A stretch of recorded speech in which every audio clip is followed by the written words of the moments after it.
This is one of my oldest trailers. We had it on sale. It's my only new 2017 and it's sold. We sold it today. So if you come here and it's still here, that will mean the sale fell through, but it's not going to.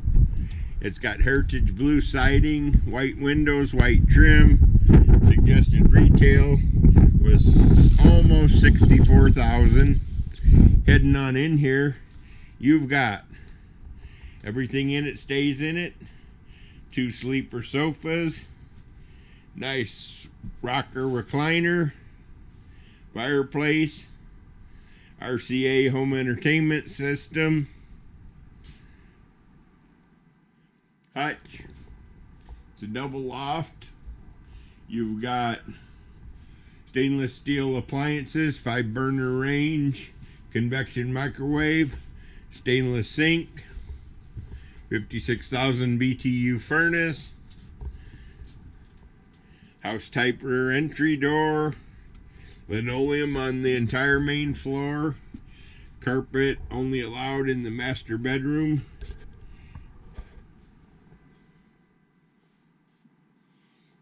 Heading upstairs to take a quick look at the loft. Here's what you got. I love this trailer. This is the 40 MLFD Kelly style. It's the only place you can get them.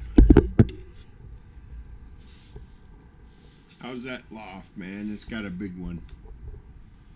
Okay. Heading on down. We're going to take a look at the bathroom. I got the fisheye lens on, hoping we can see what's in here. It's pretty dark, so it's hard to see. Oh yeah. It's not too bad when I'm not blocking the light. You got a toilet. You've got a tub and shower with the linen closet behind it. Over here you have a mirrored vanity. Storage in there. Sink. Storage underneath. Okay. That's it for my down and dirty tour of the Quailridge 40 MLFD Kelly style. Hope you all have a great day.